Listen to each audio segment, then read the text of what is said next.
शिक्षा जैसे महत्वपूर्ण विषय पर एक शिक्षक को बोलने का अवसर प्रदान किया और वो भी 10 मिनट के अल्प समय में अपनी बात कह पाना बहुत मुश्किल है।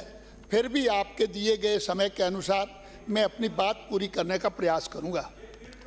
माननीय सभापति महोदय, जैसा अंबेडकर जी ने कहा कि शिक्षा वो शेरनी का दूध है जो पिएगा धाड़ेगा, यानी शिक्षा के अंदर वो ताकत है।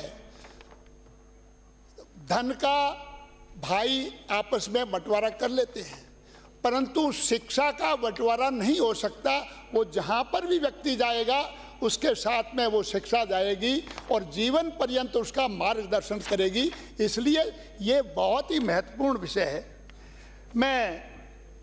हमारी सरकार इसके बारे में बहुत संवेदनशील शिक्षा के बारे में, भजनलाल जी की सरकार, मैं उन शब्दों से अपनी बात को शुरू करूंगा।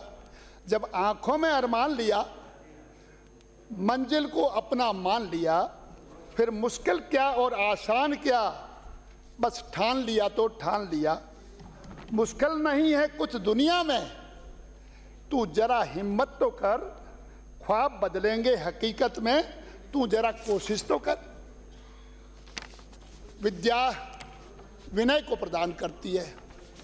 विद्या ददाति विनयम, विद्या विनयेन शोभते। विनय पूर्वक कोई भी बात को यहाँ पर कहा जा सकता है। हम सभी यहाँ पर 8 करोड़ जनता का प्रतिनिधित्व करते हैं और इस राज्य की जो शिक्षण व्यवस्था है उसको कैसे ठीक किया जा सकता है उसके बारे में विचार कर रहे हैं। हम एक दूसरे को नीचा दिखाने के लिए नहीं कर रहे हैं। शिक्षा है जो व्यक्ति को अपने भावी जीवन के लिए तैयार भी करती है और शिक्षा चरित्र का निर्माण भी करती है। पिछले 18 से 23 के बाद समय में विद्यालय खोले गए। हम मानते हैं, हमने भी खोले, उन्होंने भी खोले। लगभग 6273 सीनियर सेकेंडरी, उनमें अधिकतर तो नई शिक्षा नीति के अंदर आपके सेकेंडरी जो स्तर है वो समाप्त कर दिया, मिडिल से सीधा सीनियर सेकेंडरी। वो आपकी मजबूरी थी कि आपने सीनियर सेकेंडरी उसको कर दिया। वो तो ऊपर से पूरे हिंदुस्तान में ऐसा ही हुआ है और वो आपके समय में हुआ।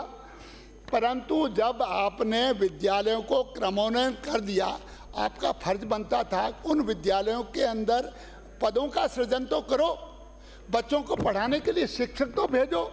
आपने 5 साल तक एक भी पद सृजन नहीं किया और बगैर शिक्षकों के लिए चलो 5 साल आपने गुजार दिए और राजस्थान के युवाओं का भविष्य आपने बर्बाद करके छोड़ दिया। ये बार बार ये कहते हैं कि हमने महात्मा गांधी अंग्रेजी विद्यालय खोले। हाँ, आपकी मनसा ठीक हो सकती है कि आप अंग्रेजी पढ़ाना चाहते हैं, कम से कम उस लोकेलिटी के लोगों से पूछ तो लिया होता कि आपके बच्चों को हम अंग्रेजी पढ़े। ज़बरदस्ती आप घोल करके पा रहे हो, मैं अंग्रेजी पढ़ाऊँगा यार। लोग वहाँ से 10-10 किलोमीटर, गरीब का बेटा जाकर के दूसरे विद्यालय में जा रहा है, 6ठी तक वो हिंदी पढ़ा है, हिंदी माध्यम से पढ़ा है और अंग्रेजी का बुक्स है ला करके आपने 6ठी का पकड़ा दी, तू अंग्रेजी में इसका पढ़ना शुरू कर दे माध्यम। यार कुछ तो विचार किसी शिक्षाविद से तो पूछ लेना। अपनी मर्जी से किए जा रहे थे और आपने ये अन्याय जो किया है ना, ये बहुत इस राज्य की जनता को बहुत महंगा पड़ा बेचारी को। तो आप अगर करना ही था तो हमने स्वामी विवेकानंद विद्यालय के रूप में हमने किया है ना, कितना शानदार विद्यालय बनाया है, इंफ्रास्ट्रक्चर डेवलप किया है, लैब्स उसके अंदर दिए हैं, खेल कूद के सारे साधन मुहैया करवाए हैं और वहाँ पर परीक्षा होती है, वहाँ पर शिक्षा भी अंग्रेजी। अरे यार, आपने तो वही शिक्षक जो खुद ही अंग्रेजी नहीं जानते उनको कहता तुम अंग्रेजी पढ़ाओ। यार समझ से परे बात है। कई ऐसी परिस्थिति में कोई अंग्रेजी माध्यम का कोई लाभ तो हुआ हो नहीं, तो आप बता दें। आपके समस्या ये है कि जो पढ़ा लिखा बच्चा है ना वो आपसे दूर होता जा रहा है। पढ़ी लिखी जो पीढ़ी है वो आपसे दूर होती जा रही है, इसलिए आप उसी अनपढ़ता के गर्त के अंदर ढकेलना चाहते हैं उनको।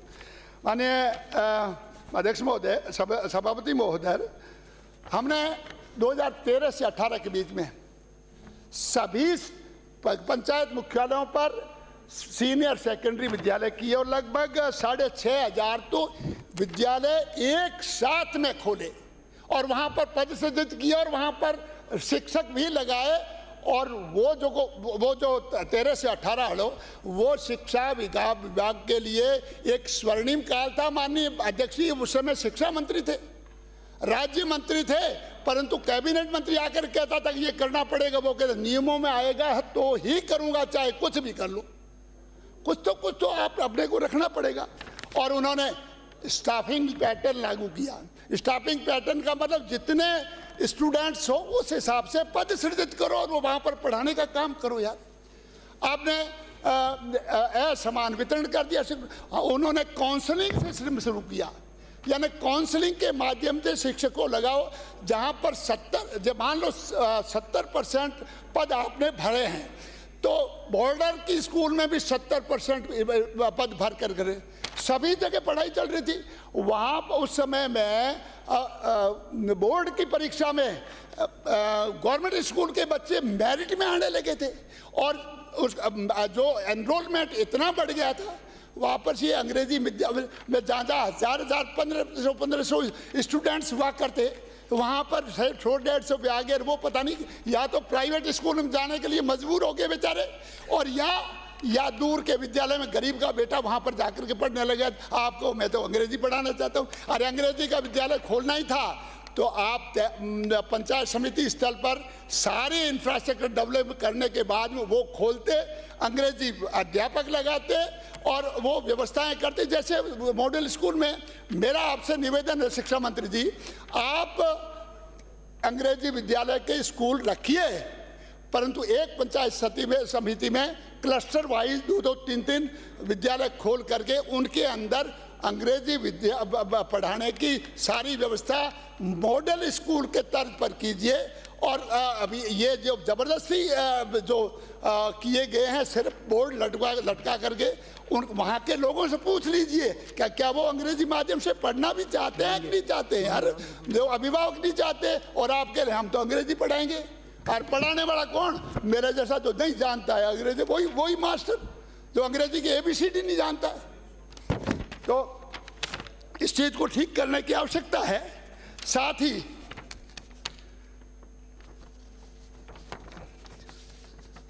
एक विषय विशेष करके मेरे समुदाय के अंदर नीले वस्त्र वर्जित किए हमारे गुरु महाराज ने। हमारे ही नहीं, आप बता दीजिए कहीं पर कोई मंदिर के अंदर पूजा नीले वस्त्र पहन करके अगर की जाती है तो वो व्यक्ति उसका फोटो ला कर दी। नीला वस्त्र सनातन संस्कृति में पूजा में भी वर्जित है। और आप सरस्वती के मंदिर के अंदर जहाँ पर साधक बच्चा बैठ करके वो पढ़ाई करता है, जबरदस्ती उसको नीला पहना दो। अरे हमारे वाले रंग से आपको तकलीफ थी तो सफ़ेद कमीज और मटिया वो कर देते। यार वापस वही क्यों लाद रहे हो हमारे ऊपर इस रंग को? तो मेहरबानी करके माननीय शिक्षा मंत्री जी से मेरा निवेदन है कि इस नील वस्त्र को हटा करके अब इनको हमारे वाले पहले वाले रंग से ऐतराज है, छोड़ो, आप दूसरा कर लो। यार खाकी पैंट कर दो, और पहले हुआ करता था सफ़ेद कमीज कर दो, वो कर दो, पर ईश्वर के लिए इस रंग से छुटकारा दिलवाओ। ये हमारे सनातन संस्कृति के विपरीत है। इसके आधार पर पढ़ करके व्यक्ति नहीं बन सकता, संस्कार नहीं मिल सकते इन वस्त्रों के अंदर। इन वस्त्रों के अंदर कोई भी पुजारी बैठ करके पूजा नहीं करता। इसलिए आपसे निवेदन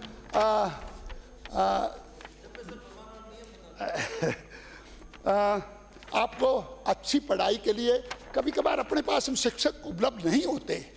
आजकल सारी व्यवस्थाएं हैं, ऑनलाइन आप पढ़ाने शुरू कर दो क्लासेज।